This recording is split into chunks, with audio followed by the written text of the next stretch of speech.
Jesu Kristu uyinkosi. Ngiyacela ukudlulisa nawo umbono inkosi ebenginikeze wona izolo nombono ebengivuke nawo namhlanje. Ngiyazi ukuthi bakhona engibasherele, kukhona engigcine ngingabasherelanga. Ngiyaxolisa ngalokho. Izolo inkosi ibingikhombise ngiphethe inkemba ebukhali ngendlela emangalisayo ukuthi bekuthi mangigenca ngayo bekungabizi nokuthi ngize ngizabalaze noma ngikhiphe amandla ukuthi ngikwazi ukukhatha, kodwa bengivele ngiyithumele nje kalula, ngikhathe lokhu engikukhathayo ngayo noma ngigengce ngayo lapho ngigenca khona. Elithi izwi likaNkulunkulu ku-Ezekiel 21:9 lithi, prophet uthi inkemba iloliwe futhi iphucuziwe. Ithe inkosi mayingisa kule ndawo ebengikuyo ngabona umuthi omile phansi, kuyinto emilayo. Lento othi mawuyimba ibe sa-anyanisi isigaxa sayo phansi. Ngabona ngithumela nje inkemba ngayikhatha, kuthe mangiyikhatha lento ngabona sekuthi mmemfu ngabeka ngokuthi kuthushuke noma kuqhamuke abantu ongeke wazi ukuthi baqhamuke nini, ubabone sebemi phambi kwakho, bevuke khona lapho phambi kwakho, bebebonakala beyisimo seyinyanga, bezintathu. Bese ngiyababona sebeyiphethe lento, lesi sigaxa kube ngathi sesisikhulu lesi sigaxa lesi kade ngikhatha lowo muthi ngenkemba. Kodwa ngangafikelwa ukusaba ngendlela ebese bephatheke ngayo kabi ukuthi ngidistroya imithi yabo. Ngithe ngiyabona eceleni kwabo bese kukhona okuyisimo sika-2 litha, kunomuthi phakathi, imbiza. Then mangibona leyo mbiza nayo ngayibona futhi ngishaya ngale nkemba yahlukana kabili.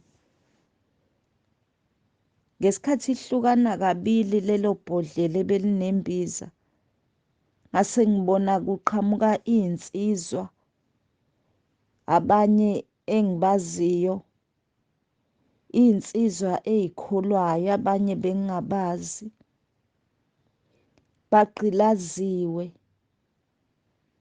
bebenjengabakwi-marathon, kodwa manje begijima ubone ukuthi sebekhathele, abasayithandi lento abayenzayo, kodwa ngoba basekuthunjweni sebegijima ngokuyihudula. Banele bangibona, omunye wabo wayesecela ukuthi ayikho yini indlela yokuthi ngibakhulule kuleya ndawo. Bagqilaziwe, sebekholwa abantu, basebenzisa imithi yenyanga, basebenzisa iy'mbiza. Abanye abasayithandi le mpilo, kodwa ngoba sekwaba yimpilo asebayijwayela, sebakwenza amathemba abo. Abanye bayashumayela kodwa bahamba inyanga, basebenzisa iy'mbiza. Kwathi namhlanje inkosi yaphinde yangikhombisa futhi indawo bekukhona khona abazalwane okuthema ngiyongena kuleyo ndawo njengoyobakhipha abazalwane, ngayibona iy'khulu zaleyo ndawo zime endaweni ebiphezulu, abazalwane bahleli phansi bethunjwe nemindeni yabo, abantwana babo nabazukulu.